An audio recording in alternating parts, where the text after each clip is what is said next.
అర్హులందరికీ ration card ఇవ్వబోతున్న విషయం నేను మరోమారు మనం చేస్తున్నా. ఇదొక నిరంతర ప్రక్రియ. తెలంగాణలో అర్హత ఉన్న వాళ్ళందరికీ కూడా రేషన్ కార్డు ఇవ్వబోతున్నాము. బిలో పవర్టీ లైన్ కుటుంబాలకి, దారిద్ర్య రేఖ దిగులున్న వాళ్ళకి గతంలో తెల్ల కార్డుండే మన ప్రభుత్వంలో 3 రంగుల కార్డు ఇవ్వబోతున్నాము. అబౌవ్ పవర్టీ లైన్ ఉన్న వాళ్ళకి, అబౌవ్ పవర్టీ ఉన్న వాళ్ళకి, దారిద్ర్య రేఖకి ఎగువ ఉన్న వాళ్ళకి గతంలో గులాబీ కార్డు ఉండే, ఇప్పుడు మనం గ్రీన్ కార్డ్, ఆకుపచ్చ కార్డు ఇవ్వబోతుందని చెప్పి నేను మనం చేస్తున్నాను.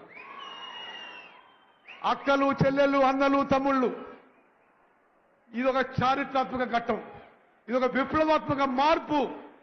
యావత్ సమాజంలో అణగారిన వర్గాలకి, బలహీన వర్గాలకి, పేదవారికి ఒక గొప్ప మార్పు తీసుకొచ్చే మరి ఘటం ఇది. రేపటి నుంచి యావత్ తెలంగాణలో రేషన్ కార్డ్ అర్హత ఉండే వాళ్ళందరికీ 6 కిలోలు ఉచితంగా సన్నబియ్యం ఇవ్వబోతుందని చెప్పి నేను మనవి చేస్తున్నాను. మిత్రులారా, ఈ గొప్ప కార్యక్రమం మన గడ్డ మీద, మన నేల మీద ప్రారంభం కావడం మన అదృష్టంగా భావిస్తున్నాం. యావత్ భారతదేశంలో ఏ రాష్ట్రంలో ఈ విధంగా జరగడం లేదు. మన అమ్మ సోనియా గాంధీ గారు కన్న కలలు నెరవేర్చబోతున్నాము. ఆహార భద్రత చట్టం వారు తీసుకొచ్చారు.